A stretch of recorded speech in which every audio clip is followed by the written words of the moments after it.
Cold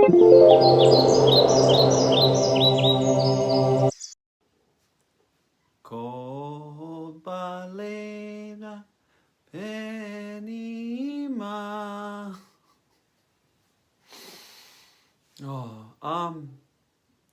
If last episode was hard, this feels somehow like more, deeper, if that's possible. Um, when I was preparing for this episode, I kept thinking I'd open with the national anthem that I was singing there, literally called The Hope, or Hatikva in Hebrew. Now, of course, that would be sung in a different way than I sang that in elementary school. And, but yeah, I remember there was another song, and I'm like, there were two in a row, and then I found Yerushalayim Shel Zahav. And yeah, it brought me to tears. The singer I was listening to on YouTube, you could hear the longing and the hope for something more, for a people that was historically abused. And that abuse lives inside of me. Even if it wasn't my direct Jewish ancestors, they'll go far back enough, and they were abused somewhere, kicked out, belittled, blamed, and it's an awful history. Anti-Semitism, that is, and it's worth learning. And I was a staunch Israel supporter. As a senior in college, I almost ended a road trip with a Jewish friend who didn't support Israel. I thought he was awful. How could he ignore the history, the Holocaust, the Holy Land? It must be because he was Reform or something, or some kind of self-hating Jew, I thought. And well, to that friend, if you're out there, I'm sorry. And yeah, if you're listening and thinking the same about me, I don't blame you. I was right there. But that's not going to stop me from speaking now and from speaking out. To sit here and stop people from talking about abuse, the genocide of the Palestinian people in the name of anti-Semitism is not only a violation on free speech, but a sick twisting, turning, and manipulation of the term used to describe the abuse of the Jewish people, my people, that they received for centuries, millennia even. And to take that trauma, our trauma, and the word used to describe some of the roots of it, anti-Semitism, and to use that word to shield further abuse against other marginalized groups, furthering trauma of another people, that's fucking sick. That's fucking sick, and I'm gonna name that right now, right here. And if that's too much for you, then you don't have to keep watching. Woo! This isn't a video that's going to debate history or claims to the land or the specifics of where the hell you draw the lines on the map, but what I hope to do is bring insight and awareness to an issue I was blinded to for most of my life and taught not to see. An issue of power and power dynamics, and not a very complex one at that, despite what some will have you believe. So this is where I'm at now. Episode 16, the finale of Phase 3, the problem with Zionism. Mashi Baba, Mashi Baba, Mashi. So how did I get from some kids singing the national anthem in kindergarten to loving Zohan and Fizzy Bublach to someone now naming genocide and apartheid that is happening in Palestine? This was not a simple journey. When we think of indoctrination of children, what is too often missed is what is placed inside of our prayer books and how these prayer books are, and how these prayers are placed. Not long before I left Deal last year, I found an old siddur from my kindergarten class at Yeshiva Flatbush. And it's a kid's siddur, so a bunch of, it is cut out, and they leave in, the most important stuff, like the Shema prayer, integral to the Jewish faith. And the prayer for the success of the Israeli soldiers. Yes, the prayer for the success of the Israeli soldiers is left in the kindergarten siddur and read by kindergartners. For those that were brought up this way, they might not be surprised by this, but if you zoom out for a second, we are teaching 5- and 6-year-olds who the good guys are and who the bad guys are. Please see the interview on Israeli indoctrination in youth education from a former Israeli person in the video link below. And so, yeah, I think even at 4 years old, I was aware of the issue. As my mom would tell me often, that at my 4th birthday, when I blew out the candles, instead of wishing for a new toy like every other kid, I wished for peace in Israel. And wondered why everyone couldn't get along. I was told, of course, the other side are monsters and terrorists and Arabs. And the Arab part is almost comical. I am Arab. 83% Middle Eastern, according to 23andMe. And most, if not all, of my ancestry can be traced back to Aleppo, Syria. Maybe some Egyptian mixed in. Hello, we are Arab. If you are a Syrian Jewish person watching this, you are an Arab person. Hello. The dehumanization was certainly a part of it. A big piece of my deconditioning has just been watching, listening, sitting with interviews of Palestinian people and realizing they look and sound just like us. This could be Uncle Beto, if I had an Uncle Beto. And it's not just the accents or the skin tones. It's the foods. Yes, the foods. The foods Israel, of course, loves to claim as their own. Like hummus, for example. The earliest historical recipe we found for hummus comes actually from Khalid, from Aleppo. And sure, no one people or religion can truly claim a food, but a region can, a culture can, and there are certainly claims with more weight than others. So for European settlers to come in and not just take the land, but to claim the Arabic foods as theirs, that's not just appropriation, that's erasure. I mean, just to understand this all in analogy, imagine an alien race from Mars lands their spaceships in Brooklyn. And they kick you out, destroy your homes, plant some alien trees in their place, and then they say they were here from before humanity itself, just reclaiming what was always theirs. They make up a name for a country, give it an alien name, declare their alien language as the official tongue, and take your foods, even the kibbeh, lahmacun, and kanafa, and sell it in their markets as Martian cuisine. And then they say you're allowed to live in their new version of Brooklyn, but only by their rules. You push back and you're labeled a terrorist. So now imagine they stuff you and your family into just one tiny corner of Brooklyn.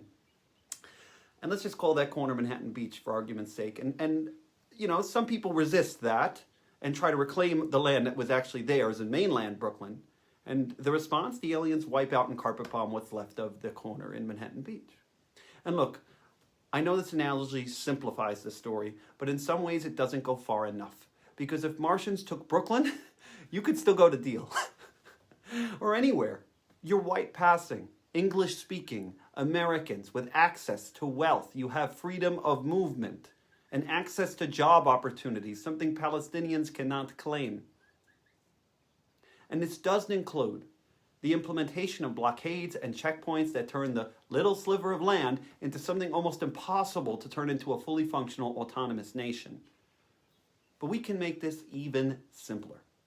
I want to talk today about power dynamics, something I've touched on from the beginning of this podcast, and answer the question some of you may be asking. Hey man, you're a trans person, openly bi. They would murder you. They would kill you in Palestine. How could you be a gay for Palestine? Homophobia and the religious influence on law are highly problematic.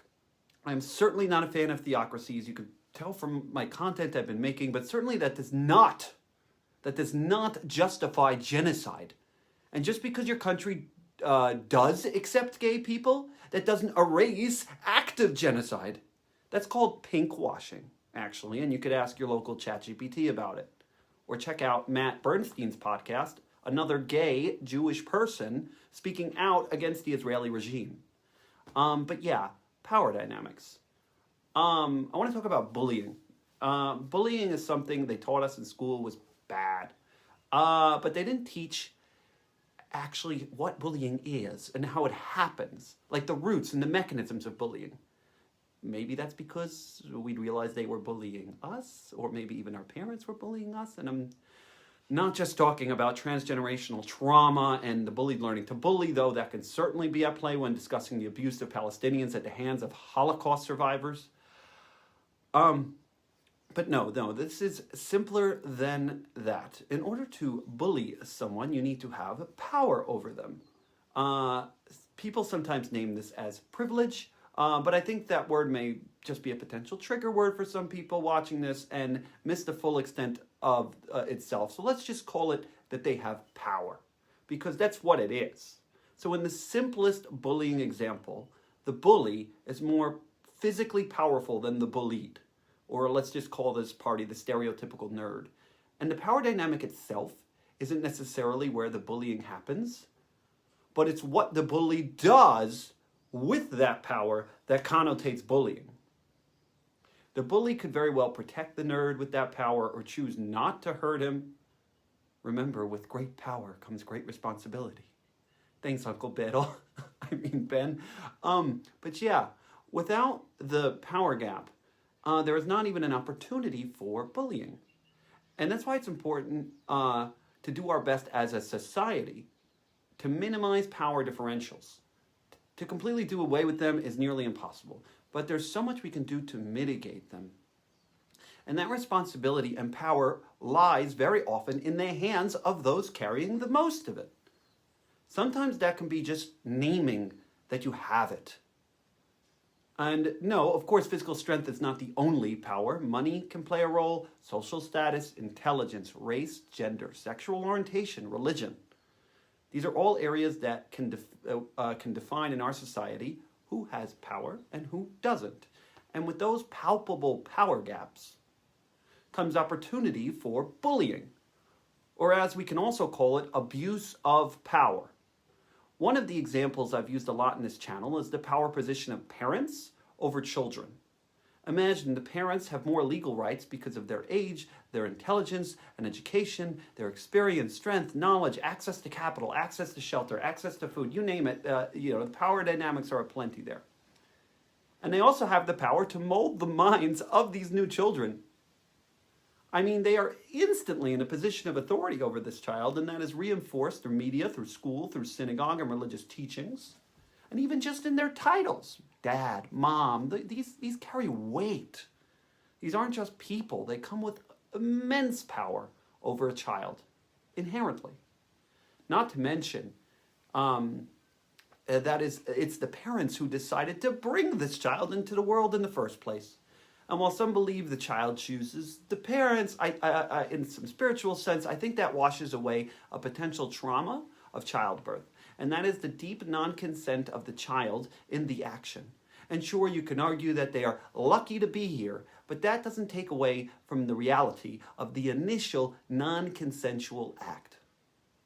Look, you don't need to completely agree with that last point, but certainly you can see the power imbalance in the household between parents and children. Now, does this mean every parent will abuse their child? No, but it certainly leaves a lot of potential for abuse on the table.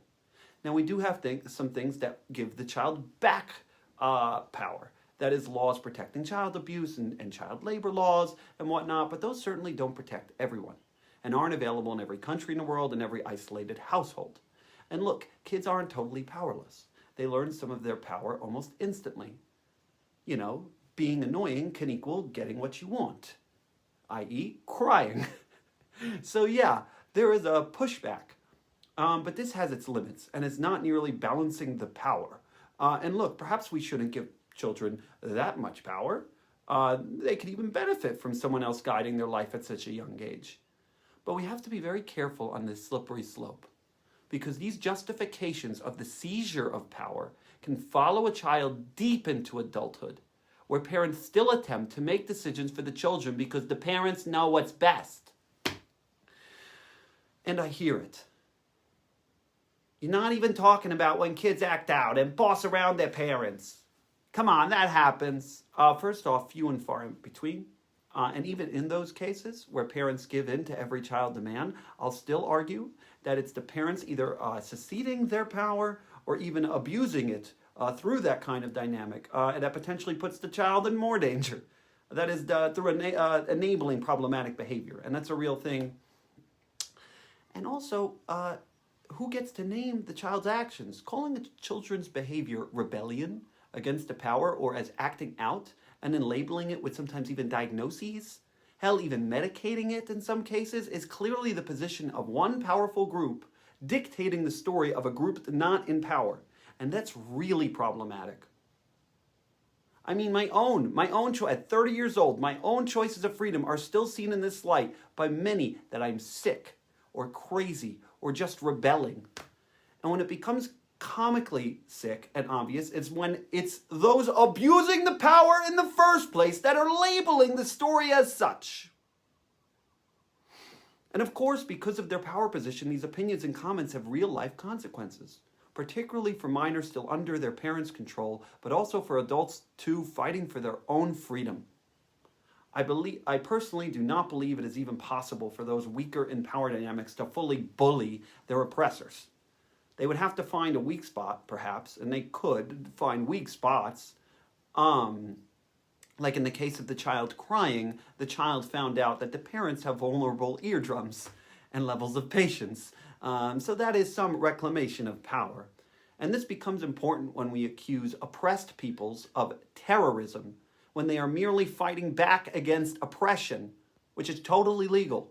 You'll say they target women and children, and I'll argue they're targeting whatever they can to fight back, as you bomb hospitals and schools and call it precision. Both acts are sick, and neither is justified. That must be said. We should never target civilians, but these need to be viewed in context, particularly in a power dynamic. Woof. Okay, complex, but yeah. So power, it doesn't necessarily mean it will be abused, but it certainly means it can be abused. So what is this power dynamic I'm talking about? Oh, come on, man. The world loves Palestine and hates Israel. That's the only power dynamic I see. Story as old as time. They hate us. What's new? Look again. In 2024, Palestinians received $674 million in total U.S. assistance. Big sum. But compare that to the 17.9 billion, that's with a B, in military aid to Israel. And that's just 2024. Since its founding, Israel has reportedly received over $300 billion in funding from the United States. And before you go on racist rants about them building tunnels and us building cities, I ask you to pause for a second and see this picture of one nation being funded by the most powerful nation in the world and another living in its shadow. There's a lot to unpack here, and I'm not going to hit it all in just this one video. I'm linking a bunch of helpful content below, content that has helped me crawl out of my Zionist upbringings. And that includes 3 Jewish voices, Matt Lieb, Matt Bernstein, and Simone Zimmerman, as well as Palestinian comedian named Sami Obeid, whose name I'm probably butchering, and there's so much more here. So in short, the way I see this issue is through the lens of power dynamics. And in that sense, I put the responsibility of it on the shoulders of those with the most power. As we would do if we were assessing the problem of any company or group, we go right to the top, the CEO. Whew. So in order of this issue, we could say that first you have the United States government, then the U.S. lobby groups like AIPAC and the weapons manufacturers. Number 3 would be the Israeli government themselves. Next would be the active IDF soldiers and security forces. Number 5 would be the Israeli electorate that put the government in power, that is the people. 6, the U.S. people who elected their government. 7, the elected, there you have the elected Palestinian officials. 8 would be Hamas and other Palestinian resistant groups. And finally, at the very bottom, you have the Palestinian people, and maybe under them the Palestinian children. We can debate and flip-flop a few there, but to me, the power dynamics at the top are clear. And so looking at this list, it can be a bit easier to understand why this isn't a complex issue, why this is a story happening that is as old as time, and why even as a trans person, and especially as a trans person, I fight this. Because trans people have been oppressed their entire lives. I can deeply resonate with oppression, as have black sheep and family systems, those emotionally abused. Heck, even my Jewish identity is that of a historically marginalized group. Not saying the abuse is at the same level. I hold so many powers and privileges, but certainly that it can be easy for me to have compassion for these people, whose only crime is wanting right to land, life, and liberty. And as a descendant of Arabs who left their homeland in search of something more, I can deeply resonate with this story. And in this power chart, you can see how any amount of Palestinian freedom would, of course, challenge the quote-unquote security of those in power. Because power is safety, or at least the illusion of it. The strongman bully is safe in the halls. He won't be harmed. But does that justify it? And does that really create a safe hallway for everyone? Hell, does it get lonely up there for the bully? And even open himself up to others attacking in response? And so, yeah, the oppression of others can always be justified in the name of security. And this could be done ad infinitum. The most secure country borders dead countries. I mean, if we take security to its fullest extent, you would never be more secure if your neighbors were literally dead. Dead people can't rob you. Unless maybe actually you got to keep them alive so other people don't take their houses, but set it up that you can control who goes in and out of those houses. Does that sound familiar to anyone? Oh boy. And what gets even sicker is the reactions to the resistance. I mean, it is well known that we don't live in an equal country. And you might say, hey, my grandpa worked hard for his money. Sure, maybe he did. And that's not denying his hardship either as the child of immigrants, perhaps in a new country. But don't forget his power. He was a man, a white passing man, who potentially spoke English and lived in New York. A great place for economic opportunity for white passing men in the 50s. If he was born black in the South, same years, or Palestinian in the land of Israel, it's a different story. Poor is not spelled L-A-Z-Y. This isn't a story of effort. There are some amazing maps I'll link here. We can take a look. So, I mean, just look at this right here. Look at this inequality. Right here you have Manhattan Beach. Expected salary, $59,000 by 35 years old. A few blocks over, Coney Island, $23,000. Poverty and increased crime rates. And this isn't because they're born bad or evil or something. It's well known that inequality correlates with crime rates. It's a complex relationship, but please keep in mind, as you keep that in mind as you complain about the Abids from Asbury stealing your bikes and cars this summer. Look at this chart. Asbury, red, Deal, blue. These are blocks apart, decided by random chance of the location of the vagina you popped out of. And you got put in the right spot and think it's divine providence. I used to wonder how kings and pharaohs actually believe their own bullshit. That is, their divine rulership. But it's clear we all do this and call it righteous and say we deserve it.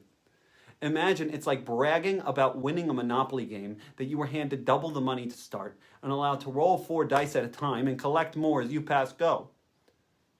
Or, Mario Party with the handicap starting out where you get 5 stars and then complaining when your competitor uses the boo to steal a few.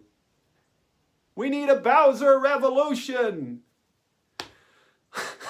More on socialism and its demonation in another episode. Free Luigi.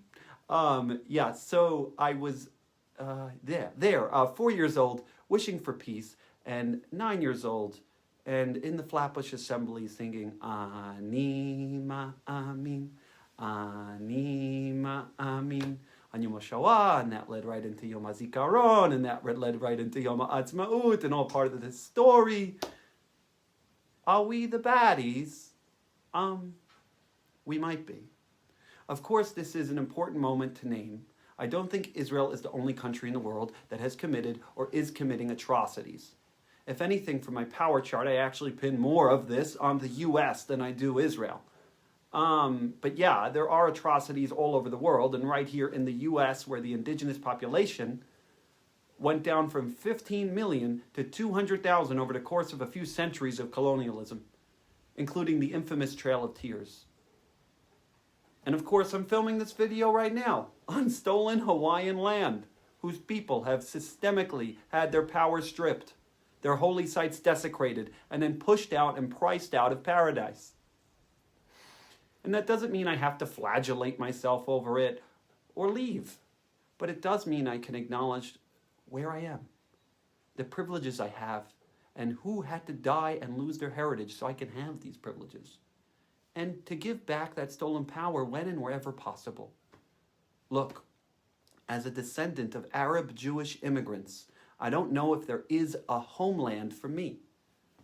I don't really believe any one people has a right to exclude others from any land.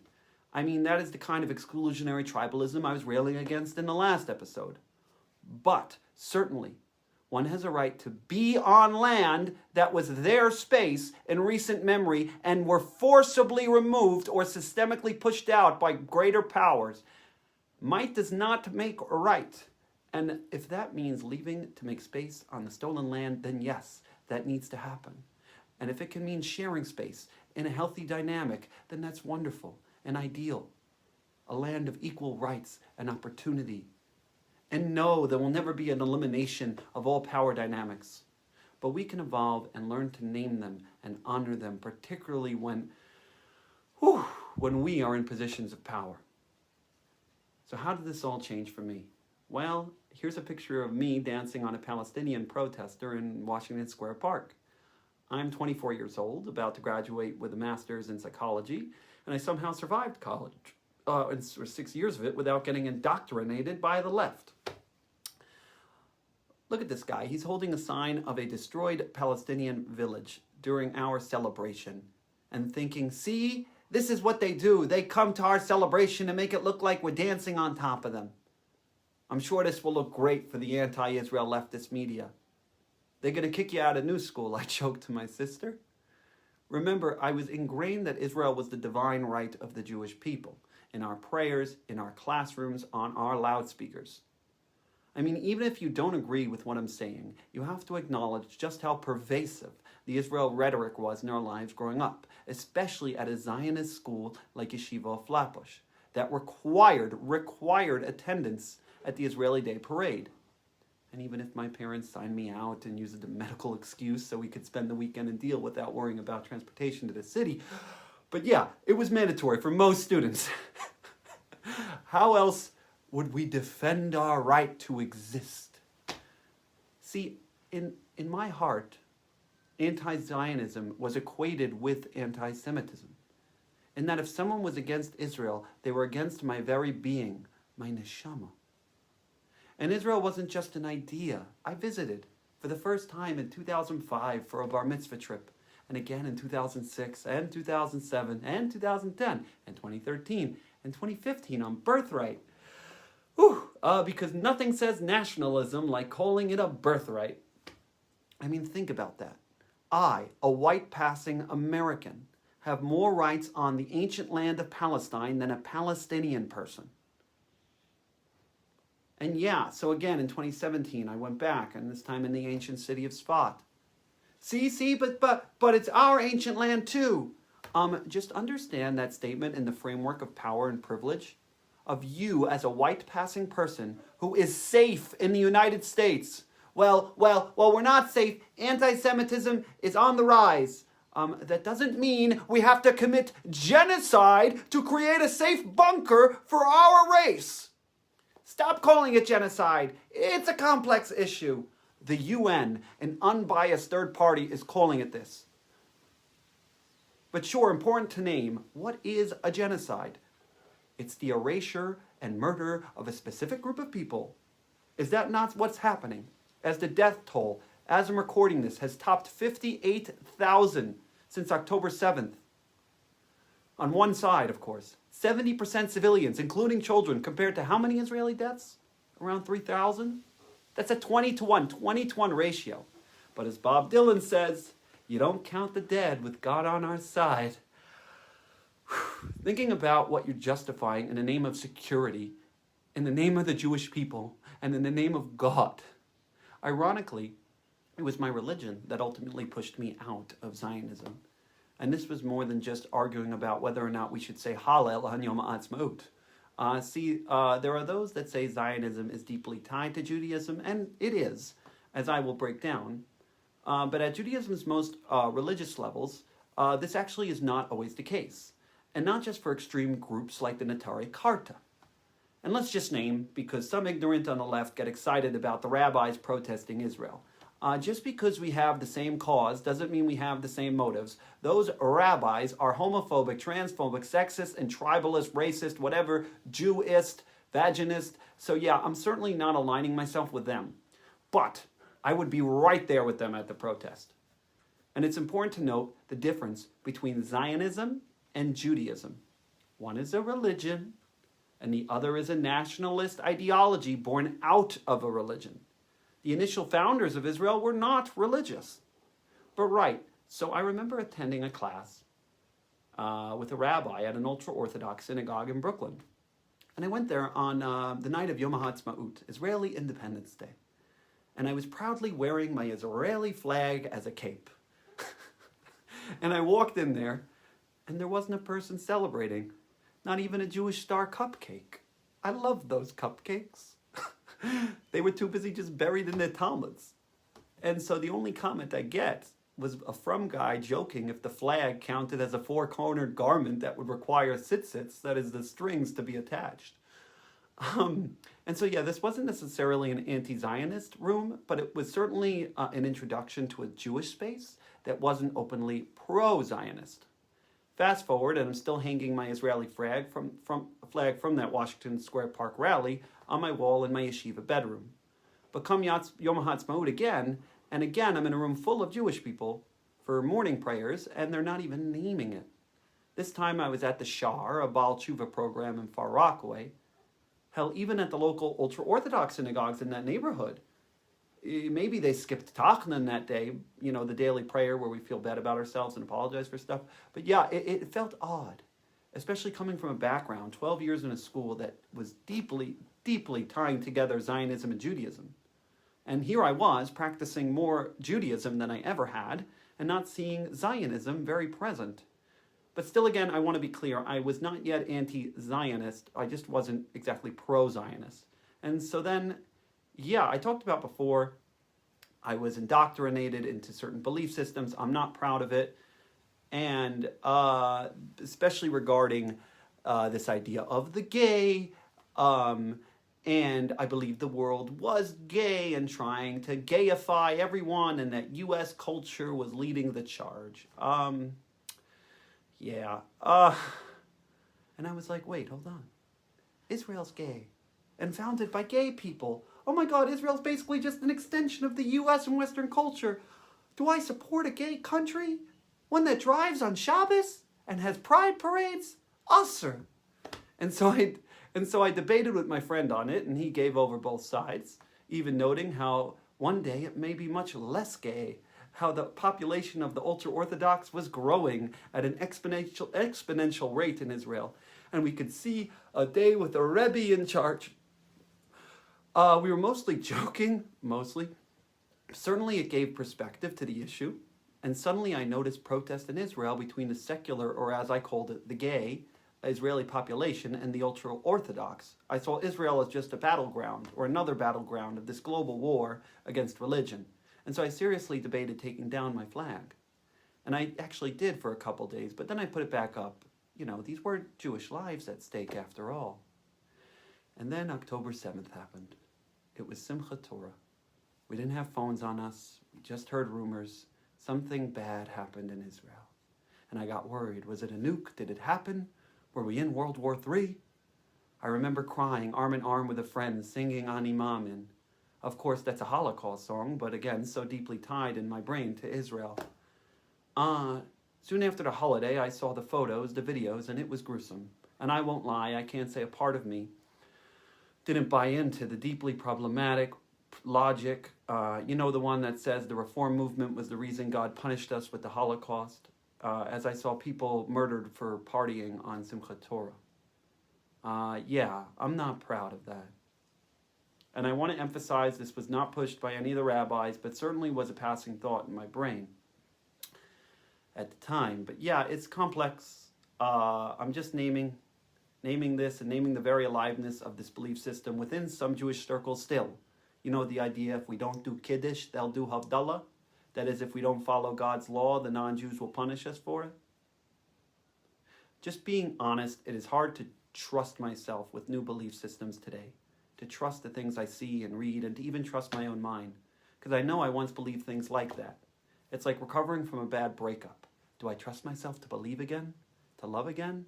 But yeah, I'm learning to. Slowly but surely. So where was I? Right. Post-October 7th. So suddenly, those neutral spaces I was talking about were no longer neutral. There were large signs on the side of the synagogues praying for our brothers in Israel.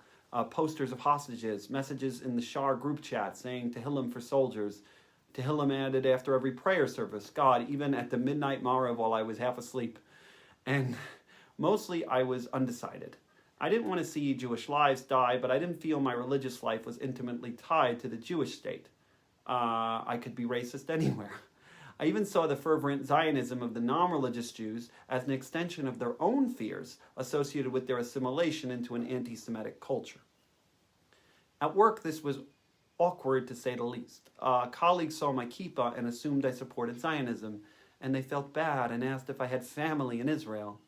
Nope, just, my mentor who continued sessions from her home bomb shelter.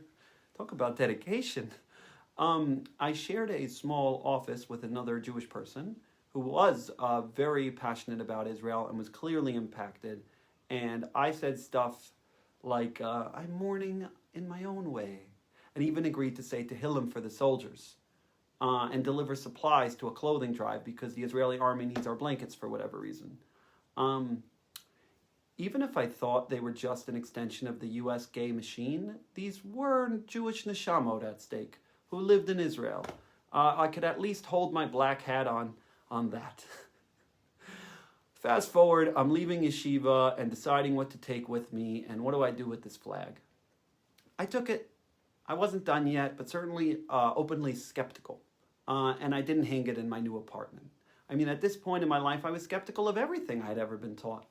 At the same time, I no longer hated the gay, and so part of me even wondered if my love for Israel would actually increase.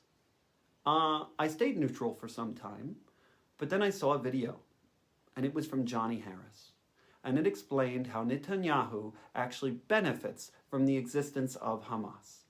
That is, that he gets to use them as a reason for increased security, borders, power grabs, and more.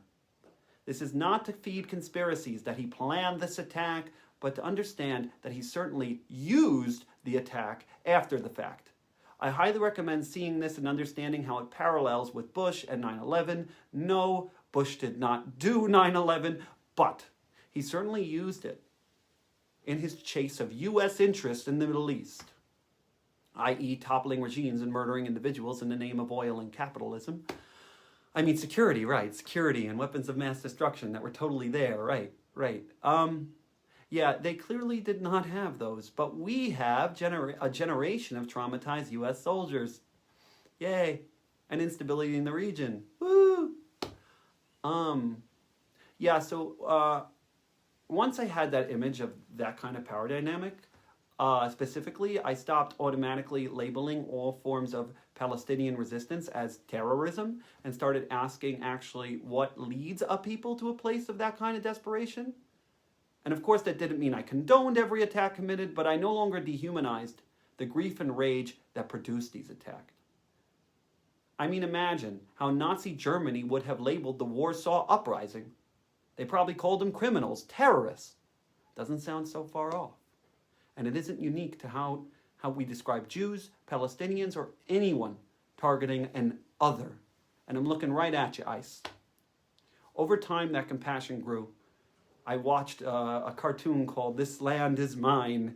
It was a comical song on the various people who claim stake in Israel throughout history. And then I just kept educating myself. I'll link a lot of that content below. And if you want to see and hear for yourself, please do the research. This stuff is hard to unsee. And so yes, the U.S. benefits from the existence of Israel. If there wasn't an Israel, the U.S. would invent an Israel.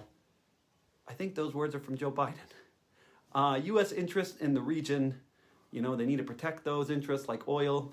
The Zionist story of return, perhaps convenient, and also a convenient cover to combat dissent using the ever-scary anti-Semitism moniker at anyone who dare speak out, which is hilarious coming from the same people who are anti-woke and anti-DEI. And doesn't it seem just convenient? Wow, because they're really out there defending all minorities, right? And so yeah, they hijacked our cultural trauma story. Not to say this necessarily happened at the beginning of the Israel Foundation, but perhaps this isn't exactly a history lesson, but I'm sure I would find similar things if I did look into it more. But this is happening now. To U.S. Jews particularly, are being led to believe that their lives depend on the existence of that state. Think about that for a second.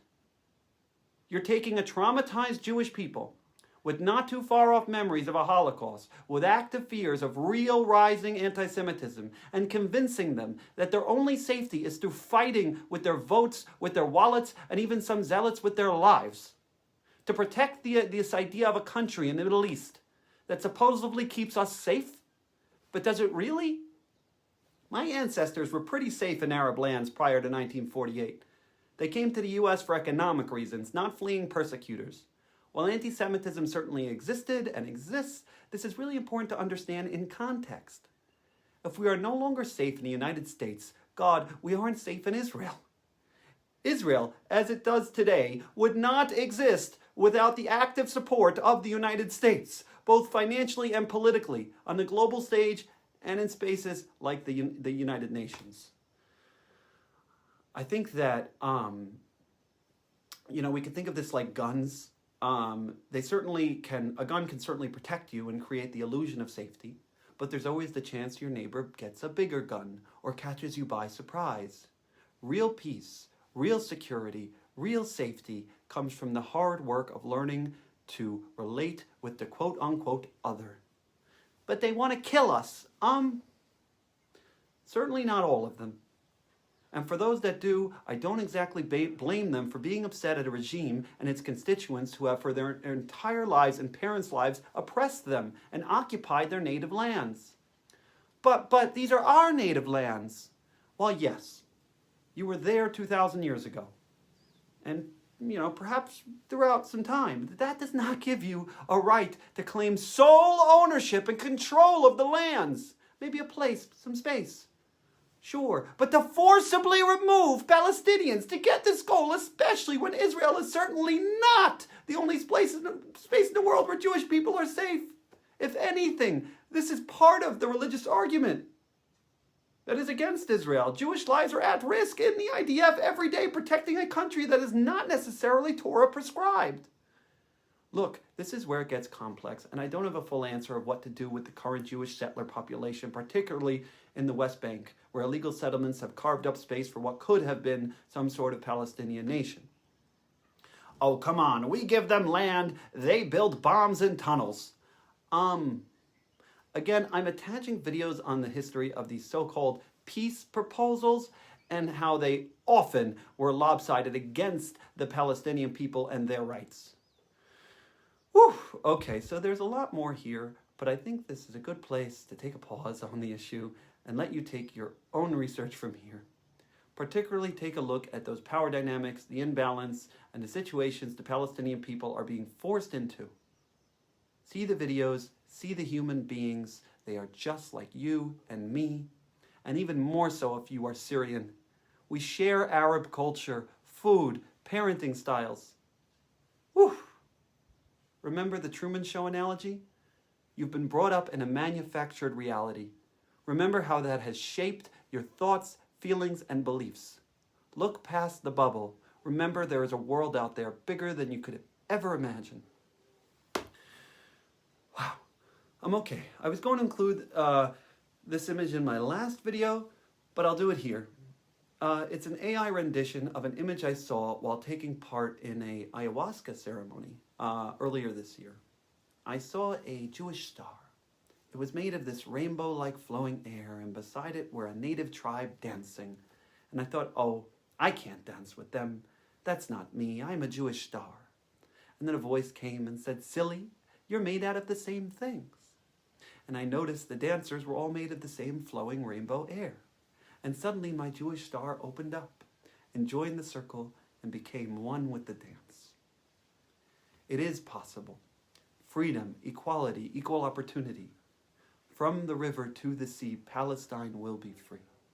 And while this saying can hold a lot of meanings, for me, it means a country that is free for all. Free for Israelis, for Jews, for gays, for Arabs, for Muslims, for Christians, for women, for men, and for everyone in between.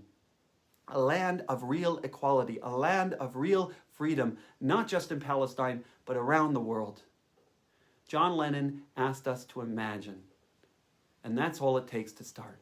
Imagine peace. A wish I made at 4 years old that still burns within me to this day. Peace True peace. Not peace that leaves one people oppressed and stateless, but real peace. Real peace, real freedom. So yeah, free Palestine. Free everyone. From the river to the sea, Palestine will be free. Whew.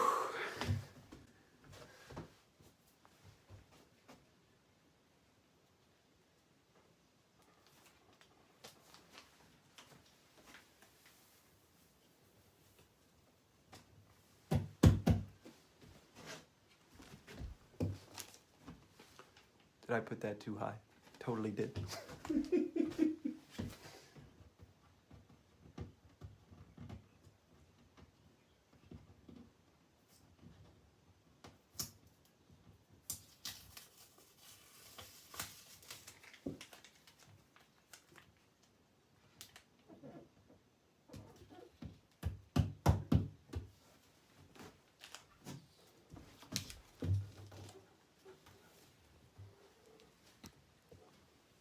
Where is it?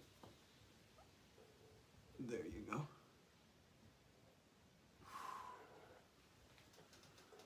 Oh, wow.